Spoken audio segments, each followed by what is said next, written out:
കോൺഗ്രസ് വിട്ട മുൻ നേതാവ് KV തോമസിന് കേരള സർക്കാരിന്റെ പ്രത്യേക പ്രതിനിധിയായി ഡൽഹിയിൽ നിയമനം നൽകിയിരിക്കുന്നു. ക്യാബിനറ്റാണ് തീരുമാനമെടുത്തത്. ക്യാബിനറ്റ് റാങ്കോട് കൂടിയുള്ള നിയമനമാണ് ഡൽഹിയിൽ ഉണ്ടായിരിക്കുന്നത്. KV തോമസിന് ഇടതു സർക്കാരിൽ ഒരു സുപ്രധാനമായ പദവി, ഡൽഹിയിൽ സുപ്രധാനമായ ദൗത്യങ്ങളുള്ള പദവിയാണ് ലഭിച്ചിരിക്കുന്നത്. എന്തായാലും കൂടുതൽ വിവരങ്ങളുമായി TG സജിത്താണ് ചേരുന്നത്. സജിത്ത്, കോൺഗ്രസ് വിട്ടുവന്ന KV തോമസിനെ വളരെ പ്രധാനപ്പെട്ട ഒരു പദവിയിലേക്ക് കേരള സർക്കാർ നിയമിച്ചിരിക്കുന്നു. എന്താണ് ഇതിന്റെ പൊളിറ്റിക്സ്?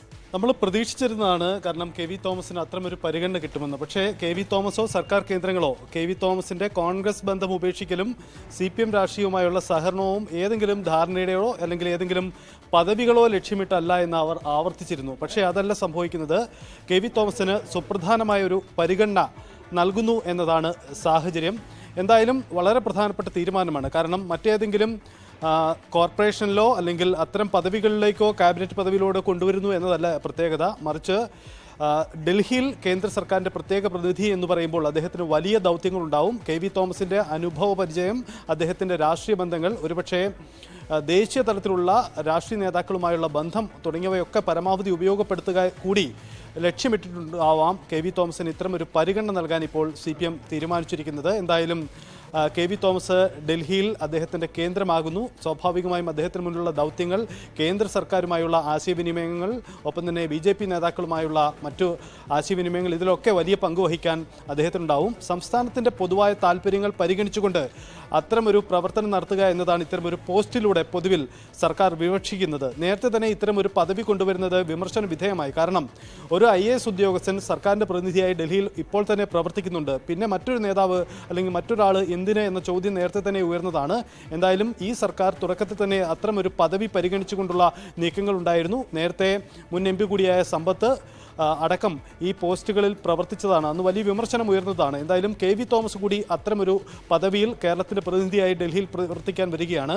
എന്തായാലും ഇനി വരാൻ പോകുന്നത് ദേശീയ രാഷ്ട്രീയത്തിൻ്റെ കാലമാണ്. കാരണം പാർലമെൻറ്റ് തെരഞ്ഞെടുപ്പ് അടുക്കുന്നു. ദേശീയ തലത്തിൽ വലിയ ചരടുവലികളും മുന്നണി നീക്കങ്ങളും ഒക്കെ നടക്കുന്ന സജീവമായ സാഹചര്യമുണ്ട്.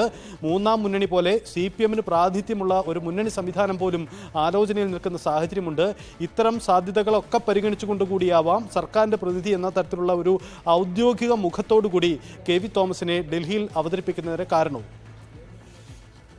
അപ്പം ഞങ്ങളുടെ പ്രതിനിധി VV അരുൺ കൂടി ചേരുന്നുണ്ട്.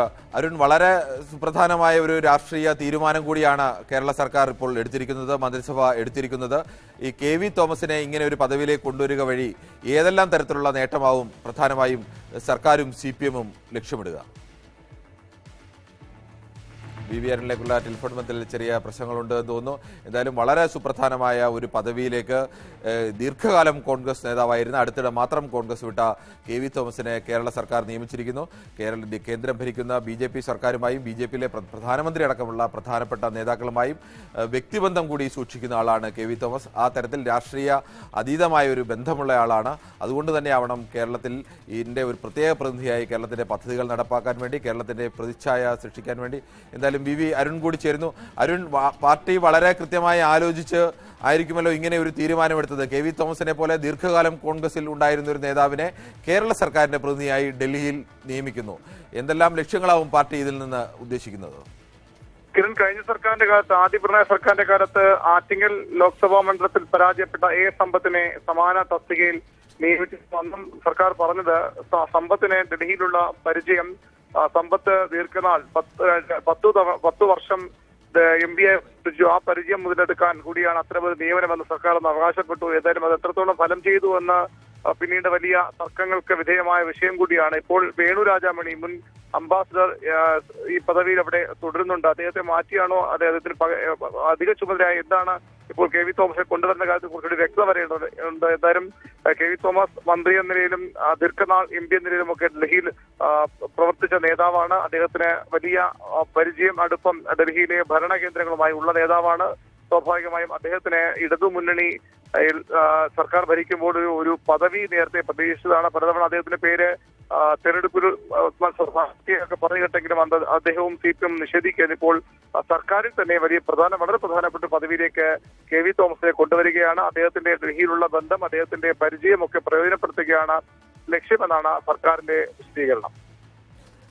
അരുൺ, കെ വി തോമസ് കോൺഗ്രസ് നേതാവായിരിക്കുമ്പോൾ തന്നെ കെ വി തോമസിനെതിരെയുള്ള വലിയ വിമർശനവും അല്ലെങ്കിൽ ഒരു തരത്തിലുള്ള പ്ലസ് പോയിന്റും ഒക്കെ നരേന്ദ്രമോദിയും അമിത്ഷായും അടക്കമുള്ള അല്ലെങ്കിൽ പല പ്രധാനപ്പെട്ട നിതിൻ ഗഡ്കരി അടക്കമുള്ള കേന്ദ്രമന്ത്രിമാരുമായിട്ടൊക്കെ അടുത്ത ബന്ധമുള്ള ഒരു കോൺഗ്രസ് നേതാവ് കൂടിയായിരുന്നു. അത്തരത്തിലേക്കുള്ള ഒരു ബന്ധമുണ്ട്. അദ്ദേഹം ദീർഘകാലം ഡൽഹിയിൽ ഉണ്ടായിരുന്ന ആളാണ്. ഉദ്യോഗസ്ഥ തലത്തിലായാലും പ്രധാനപ്പെട്ട ഉദ്യോഗസ്ഥരുമായിട്ടൊക്കെ വ്യക്തിബന്ധം സൂക്ഷിക്കുന്ന ആൾ കൂടിയാണ് കെ വി തോമസ്. ആ തരത്തിൽ കൂടി കേരളത്തിന്റെ ഒരു ലൈസണിങ്, കേരളത്തിന് അനുകൂലമായ രീതിയിലേക്ക് കേന്ദ്രത്തിന്റെ പദ്ധതികളെ മാറ്റിയെടുക്കുക, അല്ലെങ്കിൽ കേന്ദ്രവുമായി ഒരു നല്ല ബന്ധം സൂക്ഷിക്കുക, അത്തരത്തിലൊരു ലൈസണിങ്ങിന്റെ കൂടി ഭാഗമാണോ ഇപ്പോൾ കെ വി തോമസിന്റെ ഈ തെരഞ്ഞെടുപ്പ്?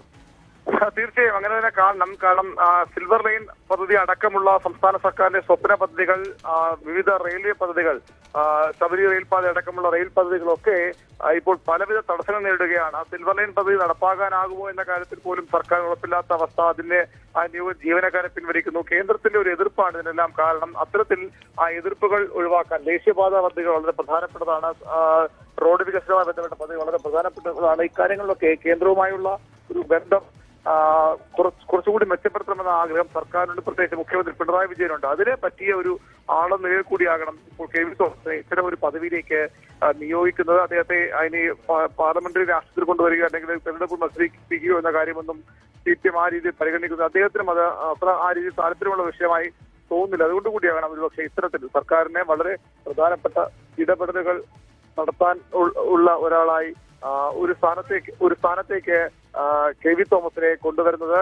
സ്വാഭാവികമായും നേരത്തെ സമ്പത്തിനെ നിയോഗിക്കുമ്പോഴും ഒക്കെ സർക്കാർ പറഞ്ഞ വാദം തന്നെയാകും ഈ വിഷയത്തിലും ഉയർന്നു നിൽക്കുക. സമ്പത്തിനെ അപേക്ഷിച്ച് കുറച്ചുകൂടി ഡൽഹി രാഷ്ട്രീയത്തിൽ സൂചിപ്പിച്ച പോലെ അത് ഭരണപക്ഷത്തായാലും പ്രതിപക്ഷത്തായാലും വലിയ ബന്ധങ്ങളുള്ള നേതാവാണ് കെ വി തോമസ്. അദ്ദേഹത്തിന്റെ ആ ഒരു പരിചയ സമ്പത്ത്, അദ്ദേഹത്തിന്റെ ഡൽഹി പരിചയം നല്ല രീതിയിൽ ഉപയോഗിക്കാൻ കഴിയുമെന്ന പ്രതീക്ഷയാണ് സർക്കാരിനും പ്രത്യേകിച്ച് മുഖ്യമന്ത്രി പിണറായി വിജയനുമുള്ളത്. എന്തായാലും കെ വി തോമസിന്റെ ഈ സ്ഥാനലബ്ധിയിൽ കോൺഗ്രസിന്റെ ഭാഗത്തു നിന്നുള്ള പ്രതികരണങ്ങളും വന്നുകൊണ്ടിരിക്കുകയാണ്. നക്കാപ്പിച്ച കണ്ട് പോയതാണ് കെ വി തോമസ് എന്നും ഡൽഹിയിൽ കേരള ഹൗസിൽ ഒരു മുറി ഉണ്ടാവുമെന്നും ഒക്കെയുള്ള പരിഹാസങ്ങളാണ് കെ മുരളീധരൻ അടക്കമുള്ള പ്രധാനപ്പെട്ട നേതാക്കളുടെ ഭാഗത്തു നിന്നുള്ള പ്രതികരണങ്ങൾ വന്നുകൊണ്ടിരിക്കുന്നു. എന്തായാലും കോൺഗ്രസിന്റെ ദീർഘകാലം കോൺഗ്രസിൽ ഉണ്ടായിരിക്കുകയും സംസ്ഥാനത്ത് മന്ത്രിയായിരിക്കുകയും കേന്ദ്രത്തിൽ മന്ത്രിയായിരിക്കുകയും എല്ലാം ചെയ്ത കെ വി തോമസ് കഴിഞ്ഞ ഇടെയാണ് കോൺഗ്രസ് നേതൃത്വവുമായി തെറ്റി കോൺഗ്രസിൽ നിന്നും വിട്ടത്, ഇടതുമുന്നണിയുമായി ചേർന്നത്. അപ്പോൾ തന്നെ ഒരു പ്രധാനപ്പെട്ട പദവി ഇടതുമുന്നണിയിൽ കെ വി തോമസിന് ലഭിക്കുമെന്ന തരത്തിലുള്ള അഭ്യൂഹങ്ങൾ ഉണ്ടായിരുന്നു. പക്ഷേ കഴിഞ്ഞ കുറച്ചു കാലമായി ഈ അഭ്യൂഹങ്ങൾക്കപ്പുറം ഒരു തീരുമാനം സർക്കാരിന്റെ ഭാഗത്തു നിന്ന് ഉണ്ടായിരുന്നില്ല. സ്വാഭാവികമായും അദ്ദേഹവും അത്തരമൊരു പദവി പ്രതീക്ഷിച്ചിരുന്നു എന്ന് വേണം കരുതാൻ. ഡൽഹിയെ സംബന്ധിച്ച് കെ വി തോമസിന് ദീർഘകാലമുള്ള പരിചയമുണ്ട്. കോൺഗ്രസ് കെ മുരളീധരന്റെ പ്രതികരണത്തിലേക്ക്. അത് നല്ലതാണ്. അദ്ദേഹത്തിന് ഡൽഹി ക്ലൈമറ്റ് നന്നായിട്ട് ഇഷ്ടപ്പെടുന്ന ഒരാളാണ്. അപ്പോൾ അത് നല്ലതാണ്. പോകുന്നവരെ കുറിച്ചൊന്നും ഞാൻ ആശയമൊന്നും പറയുന്നില്ല. പോകുന്നവർ പോയിക്കോട്ടെ. അതുകൊണ്ട് അവർക്ക് മാനസികമായിട്ട് സമാധാനം കിട്ടുമെങ്കിൽ ഓക്കെ. പക്ഷേ ഈ കിട്ടുന്ന പദവിയൊക്കെ അത്ര വലിയ കാര്യമൊന്നുമില്ല. കേരള ഹൗസിൽ പോയിട്ട് റൂമുണ്ടാവും, ശമ്പളം ഉണ്ടാവും, സുഖമായിട്ടിരിക്കാം. എന്തായാലും കെ വി തോമസിനെതിരായ പരാമർശം അല്പം പരിഹാസം കലർത്തിയുള്ള പരാമർശം തന്നെയാണ് കെ മുരളീധരൻ നടത്തിയത്. അദ്ദേഹം ഇങ്ങനെ പദവികളൊക്കെ കിട്ടി പൊയ്ക്കോട്ടെ എന്നുള്ള മട്ടിലാണ് കോൺഗ്രസിൽ ദീർഘകാലം ഉണ്ടായിരിക്കുകയും കോൺഗ്രസിന്റെ പ്രധാനപ്പെട്ട പദവികളൊക്കെ ജീവിതകാലത്ത് വഹിക്കുകയും ഒക്കെ ചെയ്ത ഒരാൾ ഇങ്ങനെ പോയതിലുള്ള ഒരു അമർഷമോ പരിഹാസമോ ഒക്കെ ആവാം ഉള്ളത്. നമുക്ക് TG സജിത്തിലേക്ക് ഒരിക്കൽ കൂടി പോകേണ്ടതുണ്ട്. സജിത്ത്, ഇങ്ങനെ ഒരു തീരുമാനം സ്വാഭാവികം എടുക്കുമ്പോൾ ഇതിനു മുമ്പുണ്ടായിരുന്ന രണ്ടുപേർ, ഒന്ന് സമ്പത്താണ്. സമ്പത്ത് പൂർണ്ണമായും CPMന്റെ ഒരു നേതാവ്, ഡൽഹിയിലുള്ള എക്സ്പീരിയൻസ് ഒക്കെ വെച്ചുള്ള നേതാവ്. അതിനുശേഷം വന്നത് ഒരു ഉദ്യോഗസ്ഥരെയാണ്, ഡൽഹിയിൽ നയതന്ത്ര രംഗത്തൊക്കെ പരിചയമുള്ള വേണു രാജാമണി. രണ്ടുപേർക്കും രണ്ട് തരത്തിൽ ഇടപെടാൻ കഴിയുന്ന ഒരാളാണ്. പക്ഷെ അതിനപ്പുറത്തേക്ക് കെ വി തോമസ് രാഷ്ട്രീയമായ പരിചയം, അത് ഇടത് രാഷ്ട്രീയത്തിന്റെ പരിചയമല്ല, കോൺഗ്രസ് രാഷ്ട്രീയത്തിന്റെ പരിചയമാണ്. അതോടൊപ്പം തന്നെ BJP നേതാക്കളുമായിട്ടുള്ള വ്യക്തിബന്ധം. അന്നും എല്ലാം തോമസ് മാഷിന് പുറത്തുണ്ടായിരുന്ന കോൺഗ്രസ് നേതാക്കൾ ഉന്നയിച്ചിരുന്ന വലിയ ആക്ഷേപം തോമസ് മാഷ് BJP പോകുന്നു എന്നുള്ള മട്ടിലാണ് പലപ്പോഴും പ്രചരണങ്ങളൊക്കെ വന്നിരുന്നത്. ഈ വ്യക്തിബന്ധം കൊണ്ടുകൂടിയാണ് ഈ രണ്ടുപേരുടെ നയതന്ത്രപരമായി ഇടപെടാനുള്ള ഉദ്യോഗസ്ഥരുമായിട്ടുള്ള ബന്ധം, രാഷ്ട്രീയ നേതൃത്വമായുള്ള ബന്ധം, ഇതെല്ലാം കൂടി കണക്കിലെടുത്ത് ആവുമോ ഈ കെ വി തോമസിന്റെ ഒരു നിയമനം? തീർച്ചയായും. അതായത് എനിക്ക് തോന്നുന്നു അരുൺ സൂചിപ്പിച്ച പോലെ, അതായത് സിൽവർ ലൈൻ എന്ന സർക്കാരിന്റെ ഒരു സ്വപ്ന പദ്ധതി, ആ ദൗത്യം പൂർത്തീകരിക്കാനുള്ള ചില ലൈസൺ ഇടപെടലുകൾ, അത് സ്വാഭാവികമായും കെ വി തോമസിന് അദ്ദേഹത്തിന്റെ ദൗത്യത്തിന്റെ ഭാഗമായി വരുന്ന ഒരു പ്രധാനപ്പെട്ട കാര്യമാണ്. അതിനുമപ്പുറം നേരത്തെ കിരൺ സൂചിപ്പിച്ച പോലെ ഈ രാഷ്ട്രീയ ദൗത്യത്തിൽ വളരെ പ്രധാനപ്പെട്ടതാണ് കെ വി തോമസിന്റെ നിയമനം. കാരണം ദേശീയ തലത്തിൽ ഇനി തെരഞ്ഞെടുപ്പ് കാലമാണ്. തെരഞ്ഞെടുപ്പ് കാലത്തിൽ CPIM പോലെയുള്ള രാഷ്ട്രീയ പ്രസ്ഥാനത്തിന് ദേശീയ തലത്തിൽ ഏത് തരത്തിൽ ഇടപെടാൻ കഴിയും, അല്ലെങ്കിൽ ദേശീയ തലത്തിലുള്ള അവരുടെ പ്രാതിനിധ്യം നിലനിർത്താനുള്ള ഇടപെടൽ, അതുമായി ബന്ധപ്പെട്ട ചില മുന്നണി നീക്കങ്ങൾ, ഇതൊക്കെ നമുക്ക് ചേർത്ത് വായിക്കേണ്ടി വരും ഒരുപക്ഷെ KV തോമസിന്റെ ഇപ്പോഴത്തെ നിയമനവുമായി ബന്ധപ്പെട്ട്. അതായത് ഒരു സർക്കാരിന്റെ പ്രതിനിധി എന്നതിനപ്പുറം സർക്കാരുമായി ബന്ധപ്പെട്ട കാര്യങ്ങൾക്കപ്പുറമുള്ള ചില രാഷ്ട്രീയ ദൗത്യങ്ങൾ കൂടി KV തോമസിന് മുന്നിൽ വരാൻ സാധ്യതയുണ്ട്. അതുകൂടി മുന്നിൽ കണ്ടു വേണം ഈ നിയമനത്തെ സർക്കാർ ഏറ്റെടുത്തിരിക്കുന്നത്, അല്ലെങ്കിൽ നിയമത്തിന് അംഗീകാരം നൽകിയിരിക്കുന്നത് എന്നുകൂടി വേണം നമുക്ക് കണക്കിലെടുക്കാൻ. അത് KV തോമസിന് അദ്ദേഹം കോൺഗ്രസ് വിട്ട് CPM-നൊപ്പം ചേർന്ന് ഉള്ള ഒരു രാഷ്ട്രീയ നിലപാട് പ്രഖ്യാപിച്ചപ്പോൾ അദ്ദേഹത്തിന് ഏതെങ്കിലും ഒരു പദവി നൽകുക എന്നതിനപ്പുറം കൃത്യമായ ചില ലക്ഷ്യങ്ങൾ മുൻനിർത്തിയുള്ള ഒരു നീക്കം തന്നെയായിരിക്കണം സർക്കാരും ഇടതു മുന്നണിയും ലക്ഷ്യമിടുക. പ്രത്യേകിച്ച് CPM നേതൃത്വം അത്തരം ചില താല്പര്യങ്ങൾ കൂടി കണ്ടിരിക്കാം. നേരത്തെ കിരൺ സൂചിപ്പിച്ച പോലെ KV തോമസിന് ദേശീയ നേതാക്കളുമായുള്ള വലിയ ബന്ധം തുടങ്ങിയ വലിയ പ്രധാനപ്പെട്ട കാര്യങ്ങളും അതിൽ ഒരുപക്ഷെ ഘടകമായേക്കാം. നമുക്ക് കൂട്ടി വായിക്കേണ്ടി വരുന്നത് ഇന്നലെ തന്നെ തെലങ്കാനയിൽ കേരള മുഖ്യമന്ത്രി പിണറായി വിജയൻ അടക്കം പങ്കെടുക്കുന്ന ഒരു കോൺഗ്രസ് വിരുദ്ധ ഒരു മൂന്നാം മുന്നണി എന്ന ഒരു വലിയ സാധ്യതയിലേക്ക് നീങ്ങുന്ന ഒരു പുതിയ രാഷ്ട്രീയ ദൗത്യം പ്രഖ്യാപനമൊക്കെ ഉണ്ടായി. സ്വാഭാവികമായും അതിൽ CPIM-ന് പ്രാധാന്യമുണ്ട്. ആ മുന്നണിയിൽ വളരെ പ്രധാനപ്പെട്ട ഒരു വ്യക്തിയായി പിണറായി വിജയൻ പങ്കെടുക്കുകയും ചെയ്തിട്ടുണ്ട്. സ്വാഭാവികമായും ദേശീയ തലത്തിലൊക്കെ ആ തരത്തിൽ കേരളത്തിലെ സർക്കാരിൻ്റെ ഒപ്പം തന്നെ മുഖ്യമന്ത്രിയുടെ ഒക്കെ ഒരു ഇടപെടൽ നടത്തിക്കാനുള്ള ഒരു ഇടനിലക്കാരനായി പ്രവർത്തിക്കാനുള്ള ദൗത്യം കൂടി സ്വാഭാവികമായും KV തോമസിന് മുന്നിലുണ്ടാകും. അത്തരം ദൗത്യങ്ങളൊക്കെ ആവാം അദ്ദേഹത്തെ ഈ നിയമനത്തിൽ അദ്ദേഹത്തിന്റെ പേര് പരിഗണിക്കാൻ സർക്കാരിനെയും CPM നേതൃത്വത്തെയും പ്രേരിപ്പിച്ചിട്ടുണ്ടാവുക. സജിത്ത്, അതോടൊപ്പം തന്നെ കോൺഗ്രസിന്റെ പ്രധാനപ്പെട്ട പല നേതാക്കളും പലപ്പോഴും ഇടതുമുന്നണിയിലേക്ക് വന്നാൽ അവരുടെ അവസ്ഥ വളരെ മോശമാണ് എന്ന തരത്തിലുള്ള പ്രചരണമൊക്കെ കോൺഗ്രസിൽ പല ഘട്ടങ്ങളിലും ഉണ്ടായിരുന്നു. പക്ഷേ ഇത് അങ്ങനെയല്ല. ഇടതുമുന്നണിയിലേക്കാണ് നിങ്ങൾ വരുന്നതെങ്കിൽ നിങ്ങൾക്ക് അർഹമായ പരിഗണന ഉണ്ടാകും എന്നൊരു സന്ദേശം ഇനി അങ്ങനെ ആരെങ്കിലും താല്പര്യപ്പെട്ട് നിൽക്കുന്നുണ്ടെങ്കിൽ അവർക്ക് കൂടി നൽകൽ എന്നതുകൂടി പറഞ്ഞുകൂടി. തീർച്ചയായും അത്തരം സാധ്യതയുണ്ട്. കാരണം നേരത്തെ തന്നെ ഈ KV തോമസ് ഒക്കെ പറഞ്ഞിരുന്നു, ഒരു പദവിയോ മറ്റ് സ്ഥാനങ്ങളോ ഒന്നുമല്ല ഈ ലക്ഷ്യം എന്ന് പറഞ്ഞിരുന്നെങ്കിൽ കൂടിയും കൃത്യമായ പരിഗണന KV തോമസിന് നൽകണം എന്ന തീരുമാനത്തിലേക്ക് CPM എത്തുകയും മാത്രമല്ല അടുത്തിടെ KV തോമസിനെ ഒന്നുകൂടി അടുപ്പിക്കുക എന്നൊരു രാഷ്ട്രീയ ലക്ഷ്യം കൂടി അതിന് ഉണ്ടാവാം.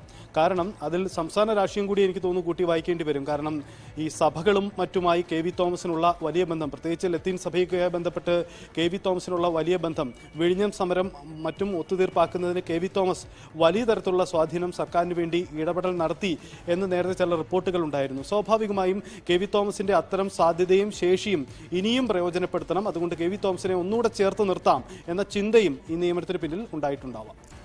സജിത്ത് പറഞ്ഞ പോയിന്റ് വളരെ പ്രധാനപ്പെട്ട ഒരു വിഷയം തന്നെയാണ്. ഈ ലത്തീൻ സഭയെ സംബന്ധിച്ച് യഥാർത്ഥത്തിൽ CPM-ൽ ഇപ്പോൾ പ്രധാനപ്പെട്ട ഒരു വിഷയം ലത്തീൻ സഭയുമായി അനൗപചാരികമായി ചർച്ച നടത്തിക്കാനോ അല്ലെങ്കിൽ അവരെ പൂർണ്ണമായി വിശ്വാസത്തിലെടുത്തുകൊണ്ട് നിൽക്കാനോ ആ തരത്തിൽ ചർച്ച നടത്തുന്ന നേതാക്കളുടെ എണ്ണം കുറവാണ്. പലപ്പോഴും ആന്റണി രാജുവിനൊന്നും അത് കഴിയുന്നില്ല എന്നുള്ള വിമർശനം കൂടിയുണ്ട്. ഈ ഘട്ടത്തിലാണ് ഈ KV തോമസിനെ പോലൊരു നേതാവ് ഈ വിഷയത്തിൽ ഇടപെട്ടത്. ഈ സഭാ നേതാക്കളുമായിട്ടെല്ലാം ലത്തീൻ സഭയുമായി പ്രത്യേക അടുപ്പവും മറ്റ് സഭാ നേതാക്കളുമായിട്ടെല്ലാം ദീർഘകാലമായി അടുപ്പം സൂക്ഷിക്കുന്ന ആൾ കൂടിയാണ് KV തോമസ്. കേരള രാഷ്ട്രീയം കൂടി മുന്നിൽ കണ്ടുകൊണ്ട് അത്തരമൊരു നീക്കം കൂടി ഇതിൽ ഉൾപ്പെട്ടിട്ടുണ്ടല്ലേ? അങ്ങനെ കൂടി നമുക്ക് കരുതാം. അതാണ് ഞാൻ സൂചിപ്പിച്ചത്. അതായത് പൊതുവിൽ ഇപ്പോഴത്തെ CPM രാഷ്ട്രീയം, പ്രത്യേകിച്ച് കോടിയേരി ബാലകൃഷ്ണന്റെ ശേഷമുള്ള CPM രാഷ്ട്രീയം എന്ന് പറയുന്നത് ഈ തരത്തിൽ ലേസനോ അല്ലെങ്കിൽ കൂടുതൽ രാഷ്ട്രീയ നേതാക്കളുമായോ മറ്റ് രാഷ്ട്രീയ പ്രസ്ഥാനങ്ങളോ മറ്റ് സംഘടനകളുമായോ ഒട്ടൊന്നും വലിയ ബന്ധം സൂക്ഷിക്കാത്ത നേതാക്കളുടെ ആണ് പൊതുവിൽ CPM നേതൃനിരയിലുള്ളത്. അത് ഒരു സ്വാഭാവികമായും ഒരു സർക്കാരും ഒരു മുന്നണിയുമായും പ്രവർത്തിക്കുമ്പോൾ സ്വന്തം രാഷ്ട്രീയത്തിനെതിരായി നിൽക്കുന്നവരുമായും ബന്ധപ്പെടേണ്ടി വരും, ആശയവിനിമയം നടത്തേണ്ടി വരും, ചില ഘട്ടങ്ങളിൽ അവരെ കൂടെ നിർത്തേണ്ടിയും വരും. അത്തരം പ്രവർത്തനത്തിനു കൂടി ഉപയോഗപ്പെടുന്ന ഒരാളായി KV തോമസിനെ അവർ പരിഗണിക്കുന്നു എന്ന് വേണം നമുക്ക് കരുതാൻ. അത്തരത്തിൽ സംസ്ഥാനത്തെ സർക്കാരിനും ഒപ്പം തന്നെ മുന്നണിക്കും പാർട്ടിക്കും ഇടപെടൽ നടത്താൻ കഴിയുന്ന അല്ലെങ്കിൽ വേണ്ട ഘട്ടത്തിൽ സജീവമായി ഇടപെടാൻ കഴിയുന്ന ഒരാളായി CPM പരിഗണിച്ചിട്ടുണ്ടാവാം. അതുകൂടിയാവാം KV തോമസിനെ ഈ നിയമനത്തിന് പരിഗണിക്കുമ്പോൾ CPM ചിന്തിച്ചിട്ടുണ്ടാവുക. ശരി, എന്തായാലും സുപ്രധാനമായ ഒരു രാഷ്ട്രീയ തീരുമാനം കൂടിയാണ് ഇന്ന് മന്ത്രിസഭാ യോഗം കൈക്കൊണ്ടിരിക്കുന്നത്. കേരള സർക്കാരിന്റെ പ്രത്യേക പ്രതിനിധിയായി ഡൽഹിയിൽ KV തോമസിനെ ക്യാബിനറ്റ് റാങ്കോടുകൂടി നിയമിച്ചിരിക്കുന്നു.